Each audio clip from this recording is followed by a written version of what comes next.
안녕하세요. 오늘 여러분과 함께 파헤쳐볼 자료는요. 30년 경력의 베테랑 자산운용가가 작성한 2026년 자산 배분 전략 보고서입니다. 이 보고서가 던지는 질문은 아주 명쾌하면서도 좀 어렵습니다. 누구나 갖고 싶어하는 퀄리티 주식은 당연히 비싸다. 그런데 이걸 어떻게 합리적인 가격에 살 수 있을까? 바로 이 오래된 숙제를 푸는 세 가지 열쇠를 한번 찾아보려고 합니다. 네, 특히 2025년이 어땠나요? AI 관련주들이 그냥 모든 스포트라이트를 다 가져가면서 묵묵히 돈 잘 버는 우량 기업들이 오히려 좀 소외감을 느꼈던 한 해였거든요. 맞아요. 내 포트폴리오는 왜 이 모양이지? 이런 생각하신 분들 많았을 거예요. 그렇죠. 그래서 보고서는 바로 지금이 그 밸류에이션의 역설을 돌파할 기회를 찾아야 할 때라고 딱 짚어서 말하고 있습니다. 아, 시장의 열기가 한쪽으로 확 쏠렸을 때 오히려 다른 쪽에서 기회가 생긴다는 거군요. 좋습니다. 그럼 지금부터 그 베테랑의 비밀지도 같은 보고서를 펼쳐서요. 좋은 기업의 주식을 제값보다 싸게 사는 세 가지 구체적인 전략과 대안들 집중적으로 분석해 보겠습니다. 우선 가장 기본적인 질문부터 시작해야 할 것 같아요. 보고서에서 말하는 퀄리티 주식이라는 게 그냥 우리가 아는 뭐 유명한 대기업 그런 걸 말하는 건 아니죠. 전혀 다릅니다. 이 보고서가 정의하는 퀄리티의 핵심은 딱 한 가지 지표에 집중이 돼요. 바로 투자자본 이익률, ROIC입니다. ROIC요? 네, 이 ROIC가 자본을 조달하는 데 드는 비용, 즉 WACC를 얼마나 꾸준히 그리고 큰 폭으로 넘어서느냐, 이게 관건이에요. 아, 그게 조금 더 쉽게 설명해 주실 수 있을까요? 물론이죠. 기업이 사업을 하려면 돈이 필요하잖아요. 뭐 은행에서 빌리든 주주에게 투자를 받든 다 비용이 발생하는데 그 비용보다 얼마나 월등하게 돈을 잘 버느냐 그 능력치라고 보시면 돼요. 아하. 이게 높은 기업은 그야말로 돈 버는 기계인 셈이고요. 그 기계로 번 돈을 다시 사업에 투자해서 더 큰 돈을 버는, 그러니까 복리 효과를 극대화하는 기업. 이걸 진짜 퀄리티 주식이라고 부르는 거죠. 아, 돈 버는 기계라는 비유가 확 와닿네요. 그런데 2025년에는 이런 최상급 기계들이 왜 시장에 외면을 받았을까요? 보고서는 크게 세 가지 이유를 꼽아요. 첫째는 예상하시다시피 모든 돈이 엔비디아 같은 AI 칩 제조사로 몰려가는 쏠림 현상. 이게 극심했고요. 네, 그랬죠. 둘째는 고금리가 계속되면서 이 퀄리티 주식들이 가진 안정적인 채권 대응으로서의 매력이 떨어진 거예요. 더 안전한 채권 이자가 높으니까요. 그렇죠. 그리고 마지막으로 그동안 꾸준히 올라왔던 주가에 대한 부담감 때문에 차익 실현 매물이 쏟아져 나온 거죠. 하지만 바로 그 상대적인 부진 덕분에 밸류에이션 부담이 줄었고, 그래서 2026년이 오히려 기회가 될 수 있다는 역설적인 분석이군요. 알겠습니다. 그럼 이 보고서가 제시하는 첫 번째 전략 한번 들어가 볼까요? 떨어지는 천사를 잡아라. 제목이 아주 인상적이네요. 네, 가장 고전적이면서도 또 가장 강력한 방법이죠. 훌륭한 기업에 예상치 못한 일시적인 악재가 터져서 주가가 급락했을 때, 바로 그때를 매수 기회로 삼는 겁니다. 아하. 보고서는 2025년 비만 치료제 시장의 절대 강자였던 노보노디스크를 완벽한 사례로 제시합니다. 당시 주가가 고점 대비 무려 40% 가까이 폭락했었거든요. 잠깐만요. 40%요? 네, 40%요. 시장의 총화였잖아요. 공급이 수요를 못 따라갈 정도라고 했는데 그런 주식이 그렇게까지 빠질 수가 있나요? 그렇죠. 저라면 당장 팔았을 것 같은데요. 이 아수라장 속에서 대체 어떤 시그널을 보고 아, 이건 구조적 문제가 아니다라고 판단한 건가요? 바로 그 지점에서 평범한 투자자하고 베테랑의 시각이 갈리는 겁니다. 당시의 노보노디스크에는 세 가지 악재가 그냥 동시에 덮쳤어요. 첫째는 말씀하신 대로 공급 문제. 약을 찾는 사람은 넘쳐나는데 생산이 못 따라가니까 그 틈을 경쟁사인 일라이 릴리가 파고들면서 점유율을 뺏어갔죠. 네. 둘째는 복제약 위협이었어요. FDA가 약품 부족을 공식 선언하니까 법적 예외 조항을 활용해서 맞춤형 약을 조제할 수 있는 컴파운딩 약국이라는 곳들이 있거든요. 그런 게 있군요. 네, 여기서 사실상의 복제약을 만들어내면서 정품 시장을 잠식하기 시작한 겁니다. 와, 마지막 세 번째는 뭐였나요? 그게 결정타였죠. 경쟁사 약의 체중 감량 효과가 임상 데이터상으로 근소하게 더 우수하다 이런 결과가 발표되면서 투자 심리가 그냥 완전히 얼어붙었습니다. 공급난, 복제약, 경쟁 우위 상실 의혹까지 그야말로 삼중고였죠. 그런데 보고서는 이 모든 게 일시적이라고 판단했다는 거잖아요. 그 근거가 정말 궁금한데요. 이걸 이제 하나씩 뜯어보면 이해가 갑니다. 우선 공급 부족은요, 사실 수요가 넘쳐서 생긴 좋은 문제잖아요. 아, 그렇죠. 어떻게 보면. 네, 이건 설비 증설이라는 명확한 해결책이 있는 그냥 시간 문제일 뿐이죠.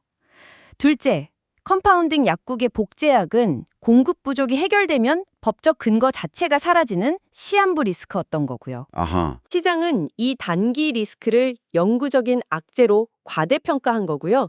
그리고 마지막으로 경쟁사와의 관계. 보고서는 비만 치료제 시장이 한 기업이 모든 걸 가져가는 승자독식 시장이 아닐 거라고 본 겁니다. 아, 독식이 아니다. 네, 스마트폰 시장에 애플과 삼성처럼 두 거대 기업이 시장을 나눠 갖는 복점, 듀오폴리 구조로 갈 거다 이렇게 본 거죠. 전 세계 비만 인구를 생각하면 시장은 두 기업이 공존하기에 충분히 크다는 거고요. 결국 기업의 근본적인 돈 버는 능력, 그러니까 펀더멘털은 전혀 훼손되지 않았는데 단기적인 공포 심리가 주가를 피로 이상으로 끌어내린 박앤세일 기간이었다. 이런 해석이네요. 정말 흥미롭습니다. 맞습니다. 한 기업의 위기를 활용하는 게 첫 번째 전략이었다면 두 번째 전략은 스케일이 더 큽니다.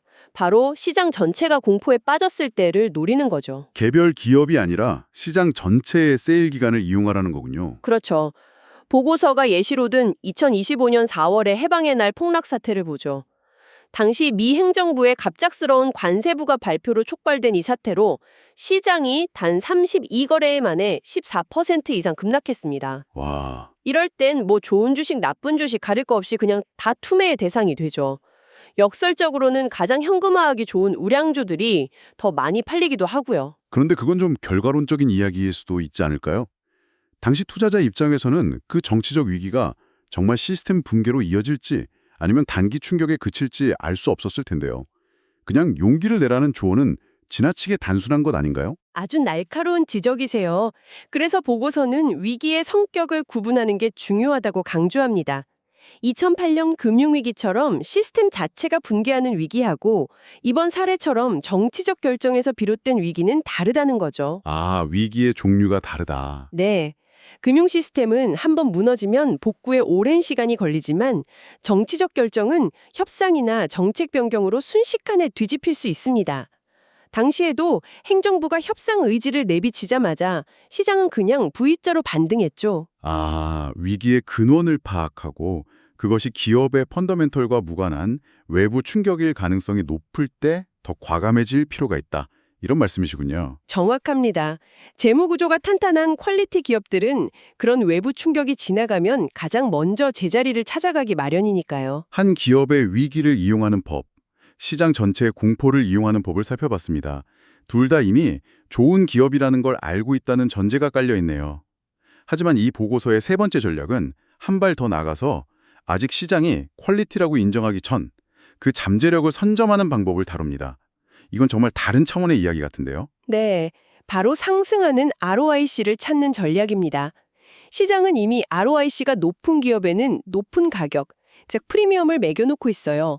하지만 진짜 초과 수익은 ROIC가 낮은 수준에서 높은 수준으로 극적으로 변하는 그 변곡점에서 발생합니다. 아, 그 변하는 순간이요. 네, 시장이 그 변화를 뒤늦게 알아차리고 주가를 재평가할 때 큰 수익을 얻을 수 있죠. 아직 아무도 알아보지 못한 보석 원석을 찾아내는 것과 비슷하네요.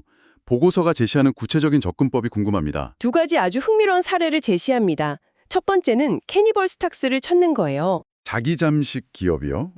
이름이 좀 무서운데요. 스스로를 갉아먹는다는 뜻인가요? 하하, 오히려 그 반대입니다. 꾸준히 번 돈으로 자기 회사 주식을 엄청나게 사들여서 소각해버리는 주주에게는 아주 고마운 기업을 말해요. 아, 그런 뜻이군요. 자동차 부품 판매 회사인 오토존이 대표적이죠. 전기차 시대에 내연기관 부품을 파는 어찌 보면 좀 지루하고 성장성 없어 보이는 회사잖아요. 하지만 이 회사는 1998년부터 꾸준히 자사주를 매입해서 유통 주식의 90% 이상을 없애버렸습니다. 90%요? 거의 회사를 통째로 다시 사들인 거나 마찬가지네요. 그러니까 뭐 화려한 신제품 발표 없이 재무팀이 조용히 회사를 부자로 만드는 연금술 같은 거군요. 와, 완벽한 비유입니다.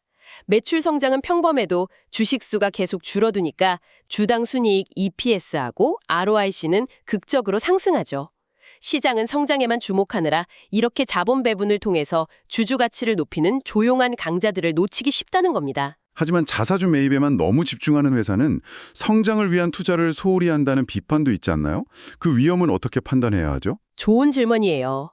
그래서 무조건적인 자사주 매입이 쉬운 건 아닙니다. 보고서는 오토존의 경우 더 이상 신규 매작을 공격적으로 늘리는 것보다 자사주를 매입하는 것이 주주에게 더 큰 이익을 돌려주는, 즉 ROIC를 높이는 가장 효율적인 방법이라고 경영진이 판단한 거라고 분석해요. 아, 산업의 성숙도를 고려한 현명한 자본 배분이다. 바로 그겁니다. 알겠습니다. 그럼 두 번째 접근법은 비즈니스 모델 자체를 바꾸는 거군요. 네, 도미노 피자가 교과서적인 사례입니다. 과거 도미노 피자는 직접 매장을 소유하고 운영하는 아주 무거운 사업 모델이었어요.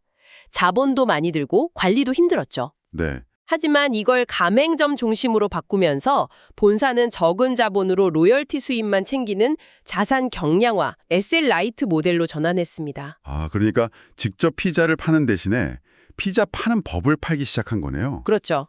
그 결과 ROIC가 50%를 넘어서는 괴물 같은 기업으로 재탄생했습니다. 처음에 말씀드린 빌린 돈보다 버는 돈이 월등히 많은 그 능력치가 폭발한 거죠. 와. 이 두 사례 모두 결국 화려한 기술이 아니라 경영진이 자본을 얼마나 현명하게 사용하는지가 퀄리티를 만드는 핵심이라는 걸 보여줍니다. 좋습니다. 하지만 이런 개별 종목을 직접 분석하고 변곡점을 찾아내는 건 사실 많은 분들에겐 어려운 일일 수 있어요. 그래서 보고서가 마지막으로 ETF라는 대안을 제시하는데요. 단순히 이게 좋다가 아니라 투자자의 성향에 따라 선택지가 나뉘는 점이 아주 인상적이었습니다. 네, 여러분의 투자 철학에 맞춰서 고를 수 있도록 가이드를 제공하고 있어요. 우선 나는 최고의 전문가를 믿겠다고 생각하신다면 전설적인 펀드 매니저 테리 스미스가 운영하는 ETTYS가 있습니다.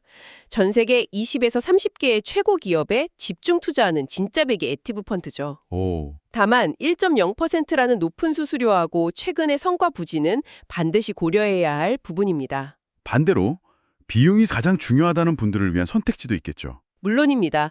QAOL이나 JUQAL 같은 ETF들이 있어요. 업계 최저 수준의 비용으로 미국 우량주 전반에 분산 투자할 수 있는 가장 효율적인 방법이죠.